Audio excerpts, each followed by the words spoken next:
Commander Jiho stood in the center of the great crystal chamber where the Valtharian High Council met every month. The chamber was huge with walls made of pure, white crystal that glowed with soft blue light. The ceiling stretched up so high that it disappeared into shadows. Above 12 tall chairs made of the same glowing crystal formed a perfect circle in the middle of the room. Each chair was occupied by a member of the council, their bodies shimmering like living diamonds in the light. Today was different, though. Today the council had called an emergency meeting, and that had not happened in over 300 years. The holographic display in the center of the room showed a small blue and green planet floating in the darkness of space. It looked so peaceful and beautiful, with swirling white clouds and vast blue oceans. Commander Jiho had seen thousands of planets in his long career, but this one made him feel strange inside, like something was watching him, even though he knew that was impossible. The planet was called Earth, and it sat in the outer rim of the galaxy, far from the great civilizations that ruled the stars. It looked like any other world that supported life, with water and land and an atmosphere that could support breathing creatures. But this planet was different. This planet was forbidden. No Valtharian ship had ever landed there. No Valtharian had ever set foot on its surface. In fact, no member of any advanced species had approached that world in over 800 years. Around the planet in space were dozens of ancient warning beacons. They had been placed there long ago by species that no longer existed. The beacons sent out the same message over and over again in every known language. Do not approach Earth, do not land, do not make contact. The message was simple, but the fear behind it was real. Every species in the galaxy knew about the Forbidden Planet, and every species stayed away. Advisor Minji was the youngest member of the council. She had only been appointed last year, and this was her first emergency meeting. She looked at the image of Earth spinning slowly in the holographic display and could not understand what all the fear was about. The planet looked so small and harmless. The creatures living there had not even figured out how to travel faster than light. Their ships were slow and clumsy compared to Valtharian vessels. Their weapons were primitive things that shot metal pellets or explosive charges.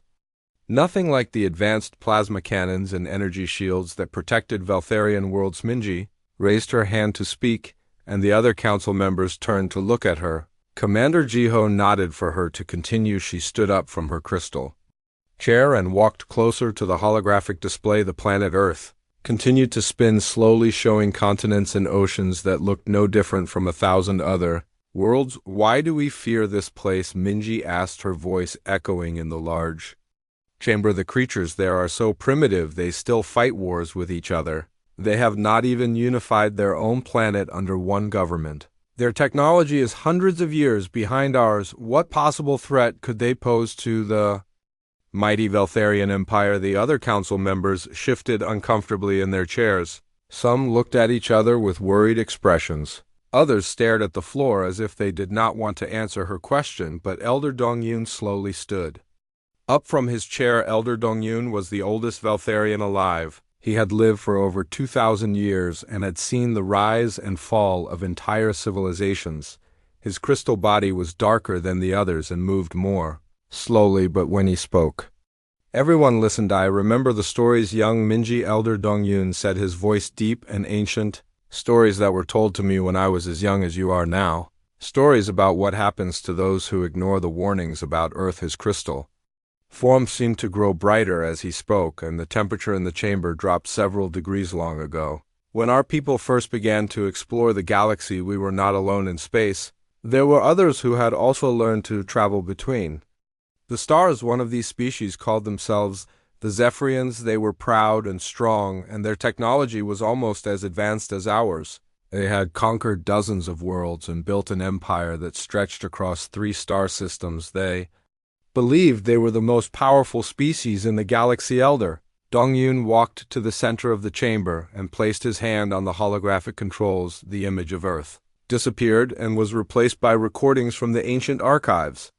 The new images showed tall, graceful beings with silver skin and large, dark eyes. These were the Zephyrians, and they looked confident and proud in their recordings. The Zephyrians had heard the warnings about Earth just as we have. Elder Dongyun continued, but they laughed at the warnings. They said that no primitive species could threaten them.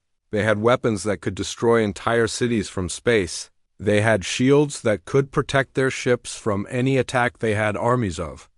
Warriors trained in the most advanced fighting techniques. Commander Jiho felt a chill run through his crystal body even though Veltharians did not usually feel cold. The way Elder Dongyun spoke made it clear that something terrible had happened. To the Zephyrians, something so bad that even after 800 years the memory of it still frightened the oldest members of their species. The Zephyrians decided to make Earth their next conquest. Elder Dongyun said they sent their entire war fleet to the small blue planet, 1,000 ships carrying the most advanced weapons and the best trained soldiers in their empire. They expected the conquest to take no more than a few days. The creatures on Earth had no spaceships and no energy. Weapons, how could they possibly resist? But something went wrong. The holographic display now showed the last message ever received from the Zephyrian fleet. It was a recording of a Zephyrian commander. His silver face twisted with terror and disbelief.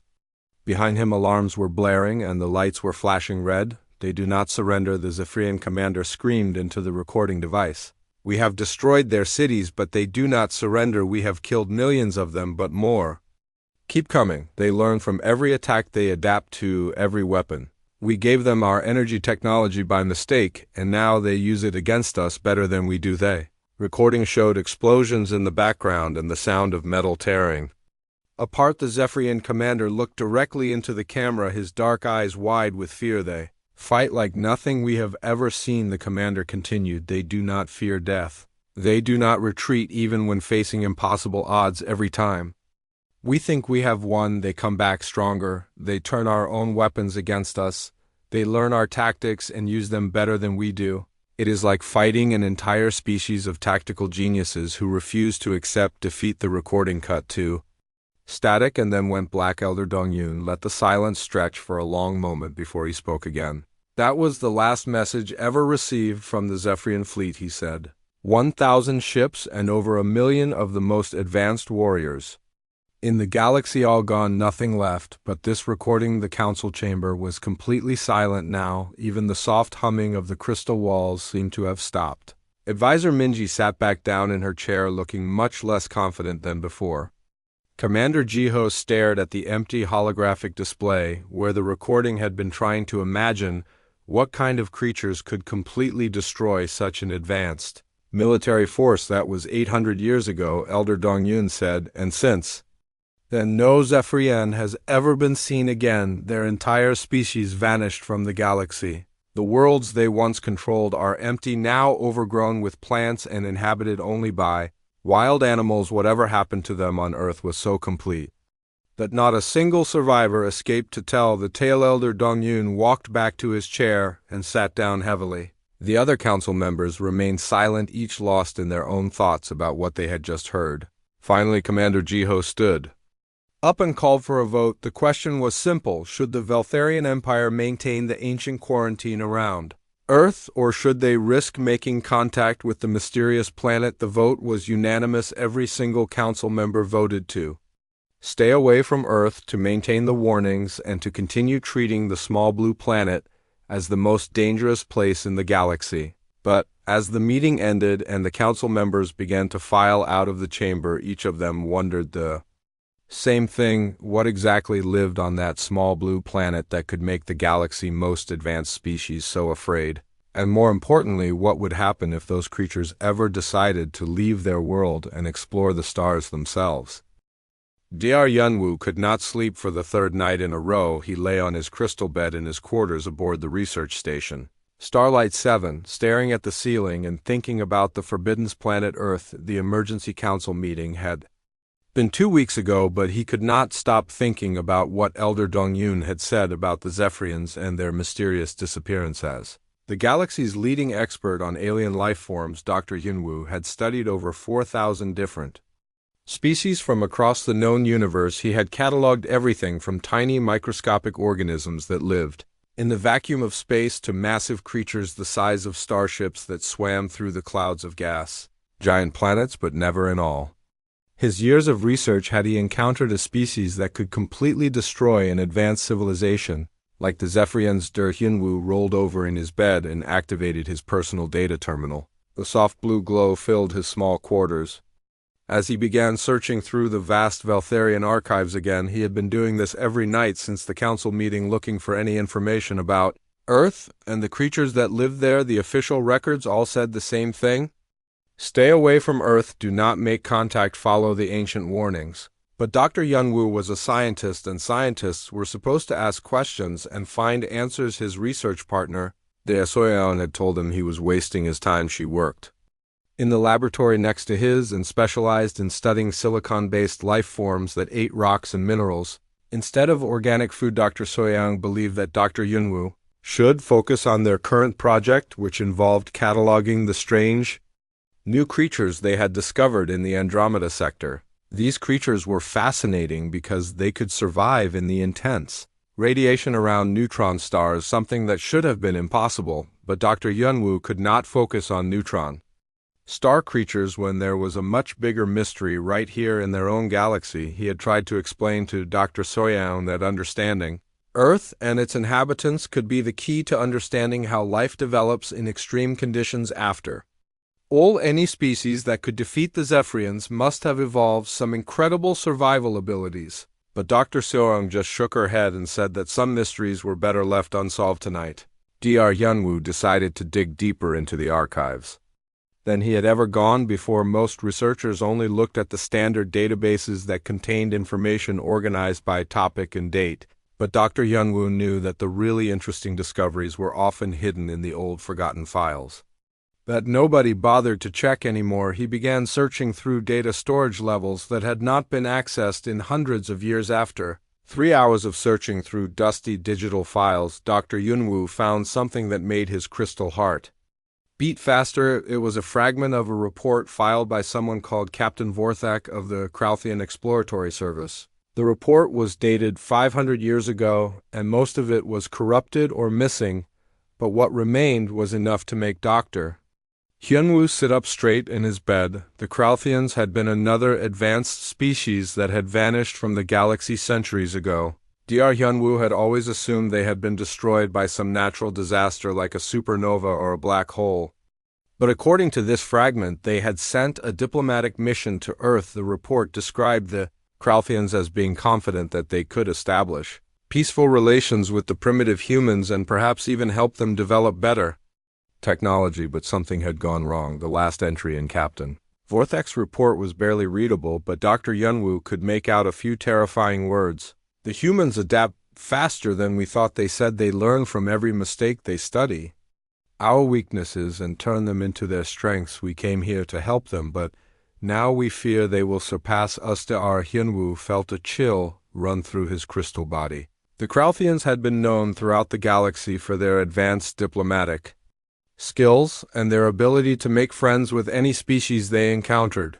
If even the Kralthians had failed to establish peaceful relations with Earth, then what hope did anyone else have? He continued searching through the archives and found more fragments of reports from other species that had encountered Earth. The Nexari had tried to establish a mining operation on Earth's moon, thinking they could avoid direct contact with the planet's inhabitants. They had been confident that the humans would never even notice their presence since human technology was so primitive, but the Nexari had been wrong. Within 6 months, the humans had not only detected the mining operation, but had somehow managed to reverse engineer Nexari technology to build their own spacecraft. The final Nexari report described human engineers working with tools and materials they had never seen before, yet somehow understanding how to use them better than the Nexari themselves.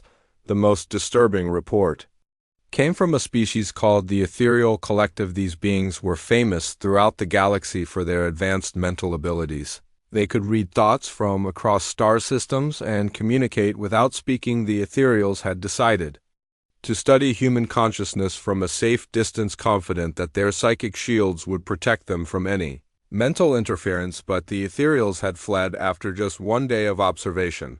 Their final report was filled with words like impossible and terrifying and dangerous. The Ethereals described human minds as being unlike anything they had ever encountered. Human thoughts moved in patterns that seemed random and chaotic. but were actually incredibly complex and organized. The ethereals claimed that trying to understand human consciousness was like trying to solve a puzzle that kept changing its shape. One ethereal researcher had written that prolonged exposure to human thought patterns was driving their telepaths insane. The human minds seemed to contain multiple layers of consciousness that could all think independently while still working together. Human creativity and problem-solving abilities were so advanced that they made even the ethereals feel primitive by comparison. Dr. Hyunwoo leaned back in his chair and stared at the data on his screen. Every species that had ever encountered Earth had the same story.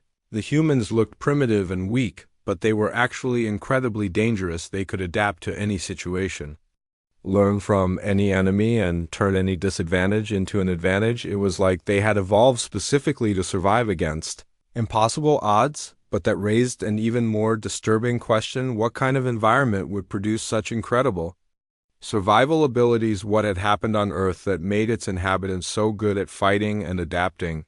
Dr. Hyunwoo realized that Earth itself might be more dangerous than anyone had imagined. Perhaps the humans were not naturally aggressive, but had been forced to become incredible survivors by their own planet. He began searching for information about Earth's environment, and what he found made everything else make sense. Earth was a world of constant change and danger. The climate shifted dramatically over time, forcing species to adapt or die.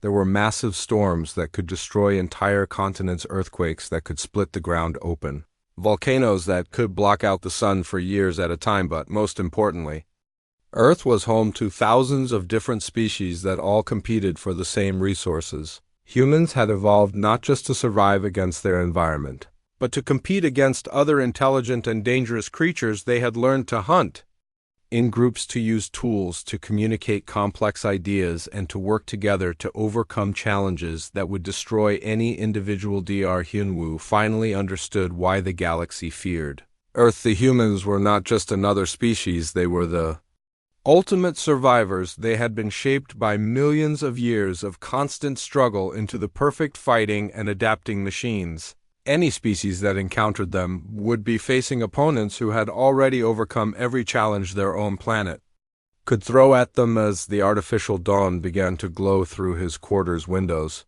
Dr. Hyunwoo made a decision that would change his life forever. He was going to continue his research into Earth and its inhabitants. He was going to find out everything he could about these mysterious humans, even if it meant breaking every rule and regulation in the Valtharian Empire, because Dr. Hyunwoo was beginning to suspect that the humans might not be the monsters everyone believed them to be. Instead, they might be exactly what the galaxy needed to face the challenges that lay ahead in the dark, unknown regions of space. Captain Minho was having the worst day of his long career as a cargo ship captain.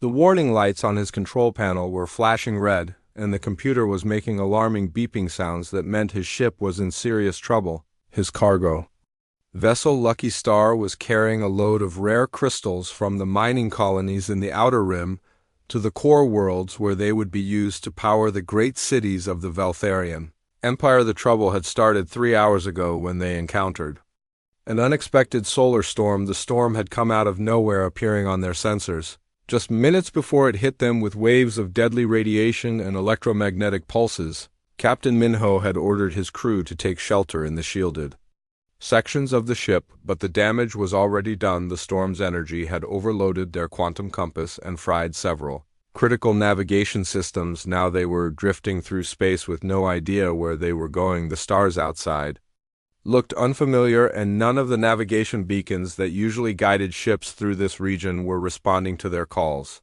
Communications Officer Nari had been trying to contact Valtharian High Command for over an hour, but their subspace transmitter had been damaged in the same storm that knocked out their navigation systems. Captain Minho looked around the bridge at his crew of 5 beings who had worked with him for over 10 years. Engineer Woojin was bent over a control panel, trying to repair the quantum drive that powered their faster-than-light travel. Medical Officer Ju was treating Navigator Do-yeon, who had been injured when an overloaded console exploded during the storm. Pilot Yoonji was manually steering the ship using backup thrusters that could only move them at a fraction of their normal speed. "We need to find a safe place to make repairs," Captain Minho said to his crew, the backup life support systems will only last for another 4 days and we cannot make the journey home without fixing the quantum drive. Navigator Do-yun looked up from where medical officer Du was bandaging a cut on his forehead. According to the star charts, we are somewhere in the Forbidden Zone, he said, his voice shaking. With fear, the words Forbidden Zone made everyone on the bridge freeze. Captain Minho felt his crystal body grow cold as he realized what Navigator Do-yun was saying. They were in the region of space around the mysterious planet Earth, the place that every species in the galaxy avoided at all costs, the place where entire civilizations had vanished without a trace. Captain Minho quickly activated the long-range sensors and began scanning the area around their ship. What he saw on the display made him wish he had never become a space captain. There, floating in the darkness ahead of them, was a small blue and green planet, surrounded by ancient warning beacons. That was Earth, the most feared world in the galaxy, and they were close enough to see its swirling white clouds. The proximity alarms began blaring throughout the ship as automated systems detected that they were violating the ancient quarantine around Earth. Communications Officer Nari frantically tried to boost power to their damaged transmitter, hoping to send a distress signal before the creatures on Earth noticed their presence, but it was too late. Their ship was already being scanned by detection systems from the planet below. Captain Minho watched in horror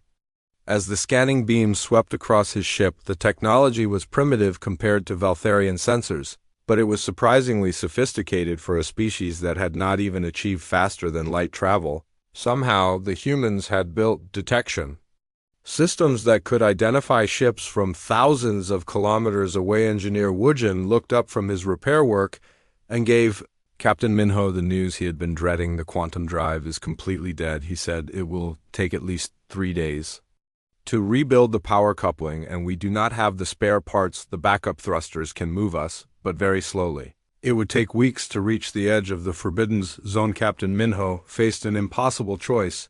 He could try to drift away from Earth using only backup power and hope that the humans would not notice them, but that would mean his crew would probably die when their life support systems failed. Or he could risk everything by trying to make repairs while in the most dangerous region of space in the galaxy. The choice was made for him when the ship's sensors detected a fast-moving object launching from the planet's surface. Captain Minho and his crew watched in terrified silence as a sleek spacecraft rose from Earth and headed directly toward them. The ship was moving faster than anything so primitive should have been able to achieve, and it was clearly coming to intercept them. This is it, Captain Minho thought to himself. This is how the great Captain Minho and his crew end up as just another mystery in the archives. No one will ever know what happened to us, just like all the others who came too close to Earth, but instead of weapons fire or boarding parties, something completely unexpected happened.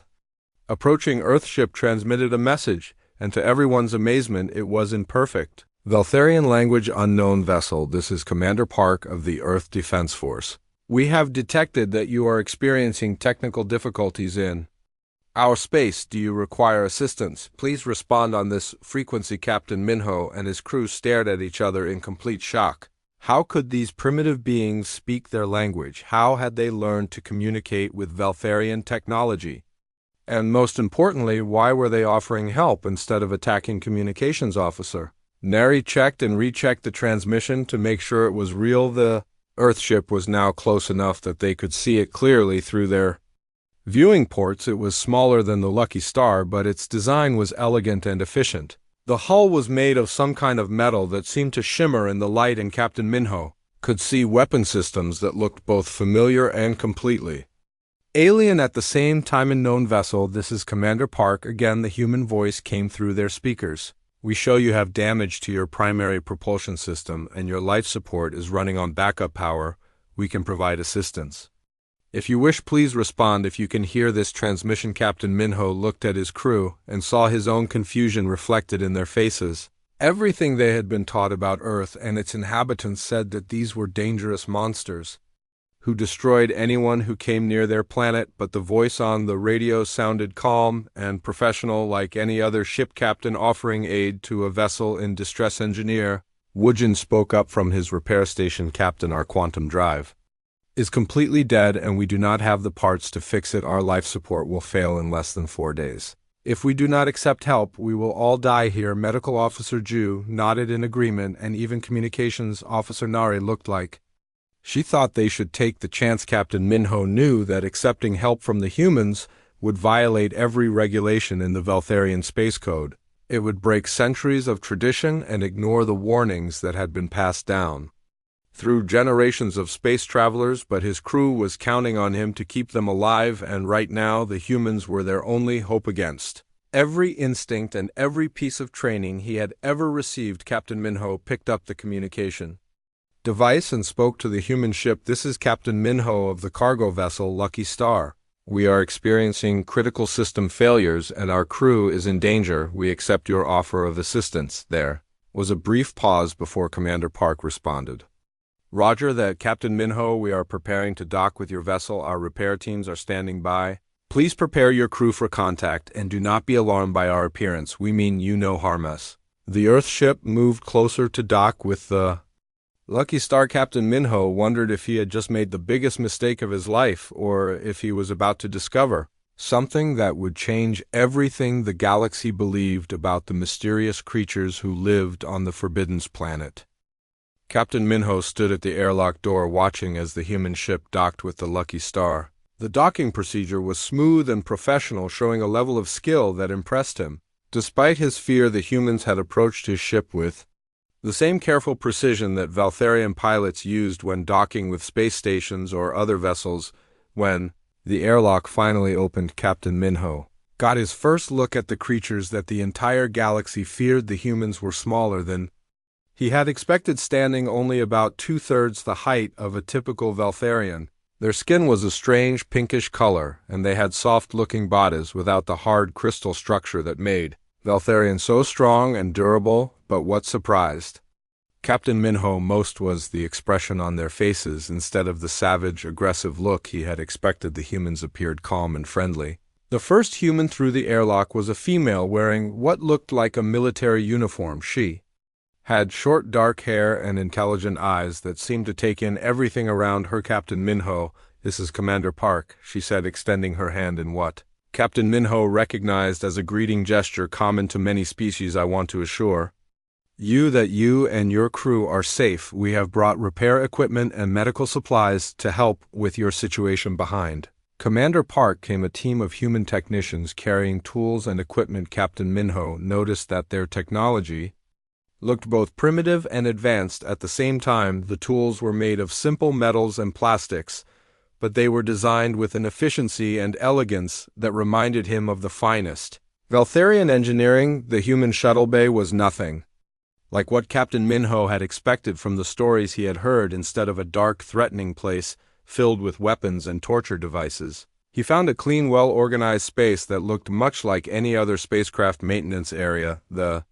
humans worked with quiet efficiency as they began examining the Lucky Star's damaged systems. Chief Engineer Kim introduced herself to Engineer Woojin and immediately began discussing the problems with their quantum drive. Captain Minho listened in amazement as the human engineer demonstrated a deep understanding of Veltharian technology that should have been impossible for such a primitive species. Chief Engineer Kim not only knew how their quantum drive worked, but she had ideas for improving its efficiency. Or power coupling design is very elegant, she told Engineer Woojin as they worked together to remove the damaged components. "But I think we can modify the crystal matrix to give you about 15% more power output." While using less energy, the humans had brought replacement parts that fit perfectly into Veltharian systems as if they had been specifically designed for this purpose. Medical Officer Ju was equally amazed by what she found in the human medical bay. Dr. Martinez, the ship's medical officer, had somehow developed treatments for injuries and diseases that affected crystal-based life forms. Even though humans had supposedly never encountered Veltharians before, the human doctor seemed to understand crystalline biology better than some Veltharian medical schools. When Communications Officer Neri mentioned that their subspace transmitter had been damaged in the solar storm, a young human technician named Kevin not only repaired the device but made modifications that improved its range and clarity by over 20%. The improvements were so elegant that Communications Officer Nari could not understand how Valtharian engineers had missed such obvious design enhancements, but it was the behavior of the humans that truly confused Captain Minho and his crew. These beings showed no fear even though they were dealing with aliens from an advanced civilization. They displayed no aggression or hostility despite the fact that other species had come to Earth with hostile intentions. They seemed genuinely interested in helping and asked for nothing in return during the repair work. Commander Park invited Captain Minho to tour the human space station where they were docked. The station was much larger than it had appeared from outside, and Captain Minho realized that the humans had built an impressive orbital facility without any help from other species. The technology was not as advanced as Valtharian engineering, but it was practical and efficient. Commander Park showed him through different sections of the station, explaining how humans had developed their space program over the past century. Captain Minho saw laboratories where human scientists were working on projects that would have challenged the best Valtharian researchers. He saw engineering workshops where humans were building spacecraft that incorporated design principles he had never seen before. The most impressive area was the communications center, where humans had built equipment for monitoring radio signals from across the galaxy. Commander Park explained that humans had been listening to galactic communications for decades, hoping to learn about other species and perhaps make peaceful contact. The humans had taught themselves to understand dozens of different alien languages just by listening to their transmissions. We have always hoped that someday we would meet other intelligent species, Commander Park said, as they stood looking out at the stars through a large viewing window. We know that other civilizations exist because we can hear their radio signals, but until now, no one has ever wanted to communicate with us. Every ship that has come to Earth has arrived with weapons ready and demands for our surrender. Captain Minho felt a strange emotion that he had never experienced before. It was something like shame, mixed with sadness, as he realized that the humans had been trying to make peaceful contact for decades, but every other species had approached them as conquerors. The humans had been forced to become excellent warriors, not because they were naturally aggressive, but because they had to defend themselves against repeated attacks. Commander Park led him to a memorial hall where the walls were covered with names and symbols from dozens of different species. Each name represented lives lost in conflicts that could have been avoided if the visiting species had come in peace instead of war. The Zephyrians were there, along with the Krauthians, the Nexari, and many others Captain Minho had never heard of. We tried to communicate with each group that came to Earth, Commander Park explained, her voice sad but not angry. We offered to share our resources and our knowledge. We wanted to learn from them and hoped they could learn from us, but they all made the same mistake. They assumed that because our technology was not as advanced as theirs, we must be inferior and could be easily conquered. The human showed him recordings of the various conflicts that had taken place around Earth over the centuries. In each case, the pattern was the same. An advanced species would arrive expecting easy conquest. The humans would attempt peaceful communication and offer to negotiate. The aliens would reject all offers and begin attacking human cities and populations only. Then would the humans fight back, and when they did fight, they fought with a determination and creativity that their enemies had never encountered. The humans studied each attacker's technology and tactics, learning from every battle and adapting their strategies to overcome whatever advantages their enemies possessed. Captain Minho realized that the humans were not the monsters the galaxy believed them to be. Instead, they were a species that had been forced to become incredibly skilled at warfare because warfare kept being forced upon them. They had developed their formidable reputation not through aggression but through an absolute refusal to surrender when their survival was threatened. As the tour continued, Captain Minho found himself talking with Commander Park about his own experiences traveling through the galaxy. He told her about the different worlds he had visited and the various species he had encountered in his career as a cargo ship captain. Commander Park listened with fascination, asking questions about alien cultures and technologies. In return, Commander Park told him about life on Earth and the challenges that humans faced on their own planet. She explained how humans had learned to work together to solve problems. Despite having different languages, religions, and political systems, she showed him pictures of Earth cities and natural Wonders that took Captain Minho's breath away by the time the repairs on the Lucky Star were complete. Captain Minho realized that everything he had been taught about Earth and its inhabitants was wrong. The humans were not monsters or savages. They were intelligent, resourceful beings who had been forced to become excellent at survival because their own planet and the galaxy around them had given them no choice. As his crew prepared to depart, Captain Minho found himself changed by the experience. The humans had not only saved his life and the lives of his crew, but they had opened his eyes to a truth that the galaxy had been too afraid to see. Earth was not a planet to be feared, but a world full of potential allies who had been waiting centuries for someone to approach them in peace.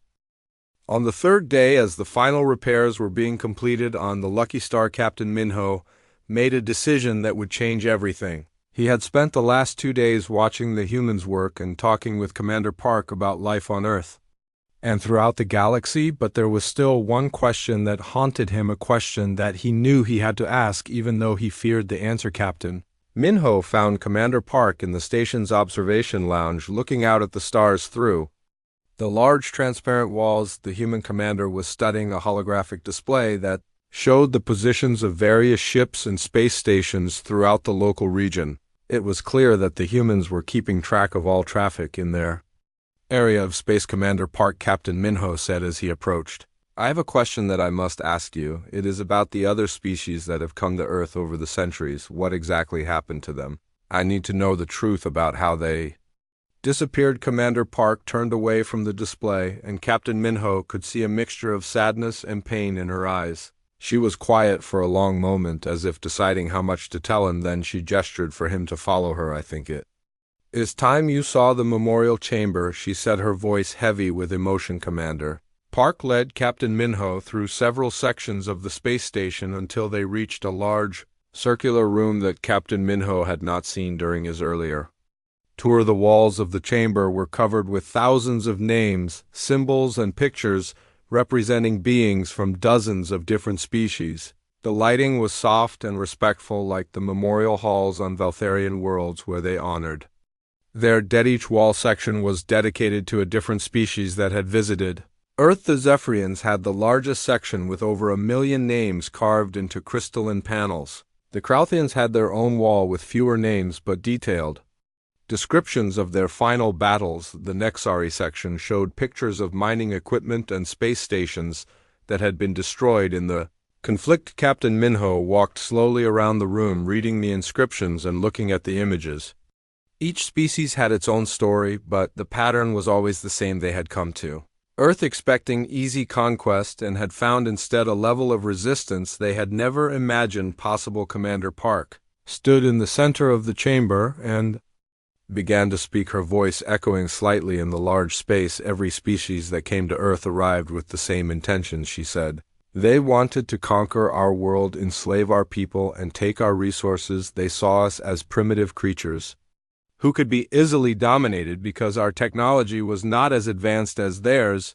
The Zephyrians were the first major invasion force to reach Earth." Commander Park continued, pointing to the wall section dedicated to that species. "They sent over 1,000 ships carrying their most advanced weapons and their best-trained soldiers. They expected the conquest to take no more than a few days." Captain Minho looked at the Zephyrian wall and saw images of massive warships armed with weapons that could destroy entire cities. The Zephyrians had been confident in their technological superiority and had no reason to expect serious resistance from a species that had barely begun to explore space. But the Zephyrians made a critical mistake. Commander Park said they began their invasion by bombing human cities and killing millions of innocent people. They thought this would terrify us into surrender. Instead, it made us realize that we were fighting for the survival of our entire species. Captain Minho watched as Commander Park activated a holographic display that showed the progression of the war between humans and Zephyrians. The early battles showed human forces being completely overwhelmed by superior alien technology. Human weapons were primitive compared to Zephyrian energy cannons, and their aircraft were no match for advanced alien fighters. But something changed as the war continued. The humans began to adapt their tactics and strategies. They studied captured Zephyrian technology and learned to use it against its creators. They developed new weapons and defenses that took advantage of weaknesses in Zephyrian systems. They coordinated their attacks with a level of strategic thinking that the Zephyrians had never encountered. The humans fought differently than any species the Zephyrians had ever conquered. Commander Park explained they did not fight just to win battles. They fought to learn from every encounter. They analyzed every defeat and turned it into knowledge that would help them in the next battle. Captain Minho saw recordings of human soldiers using captured Zephyrian weapons with greater skill than the aliens who had built them. He watched as human engineers reverse-engineered alien technology and improved upon it, creating hybrid weapons that were more effective than the original designs. The Zephyrians became frustrated and desperate as their easy conquest turned into a prolonged war. They began using more destructive weapons, thinking that they could terrify the humans into surrendering, but the humans refused to give up no matter how many of their cities were destroyed or how many of their people were killed. Instead of becoming weaker, the humans became stronger. They evacuated their cities and built underground facilities that were impossible to attack from space. They developed guerrilla tactics that allowed small groups of human fighters to destroy much larger Zephyrian forces. They created communication networks that allowed them to coordinate attacks across entire continents. The final phase of the war showed human forces that had completely mastered Zephyrian technology and were using it better than the Zephyrians themselves. Human pilots were flying captured alien fighters with deadly precision. Human engineers were building weapons that surpassed anything in the Zephyrian arsenal. The last Zephyrian transmission had been desperate and terrified. Their commander had reported that his forces were being systematically destroyed by an enemy that seemed to learn and adapt faster than should have been possible. The humans were no longer fighting with primitive weapons. They were using advanced technology with a level of skill and creativity that made the Zephyrians look like amateurs. Commander Park showed Captain Minho similar recordings from the other species that had tried to conquer Earth. The Krauthians had attempted to establish slave colonies and had been destroyed by human forces that coordinated attacks across multiple star systems. The Nexari had tried to strip mine Earth resources and had found their space stations turned into traps by human engineers who had learned to use their own technology against them. Every species made the same mistake. Commander Park said they underestimated us because they thought technological superiority meant automatic victory. They did not understand that humans had evolved to be adaptable survivors. Our planet taught us to overcome challenges that would destroy other species. Captain Minho began to understand the terrible truth about Earth and its inhabitants. The humans were not naturally aggressive or warlike. They were simply the ultimate survivors, shaped by millions of years of evolution on a world where only the most adaptable species could survive. When faced with extinction, they became more dangerous than any weapon ever created. The humans had tried to make peaceful contact with every species that visited Earth. They had offered to share resources and knowledge and had attempted to negotiate peaceful solutions to conflicts, but every species had rejected these offers and had chosen conquest instead by forcing the humans to fight for their survival. These alien species had created exactly the kind of enemy they feared most, an enemy that could adapt to any situation, learn from any defeat, and turn any advantage against those who opposed them. The humans had become the galaxy's most feared species, not because they wanted to be, but because they had been given no choice. As Captain Minho stood in the memorial chamber surrounded by the names of beings who had died in unnecessary wars, he realized that the galaxy had created its own worst nightmare. Every species that had tried to conquer Earth had made the humans a little bit stronger, a little bit more skilled at warfare, and a little bit more determined to survive. The humans had become exactly what the galaxy feared them to be, but only because the galaxy had forced them to become that way. And now Captain Minho was one of the few beings in the universe who knew the truth about the most dangerous species in the galaxy. Captain Minho stood in the shuttle bay of the human space station, watching as his crew loaded the last of their supplies onto the Lucky Star. The repairs were complete, and his ship was now running better than it had in years. The humans had not only fixed the damage from the solar storm, but had made improvements that would make their journey home faster and safer. But Captain Minho was no longer the same person who had accidentally entered the Forbidden Zone 3 days earlier. Everything he had believed about Earth and its inhabitants had been turned upside down.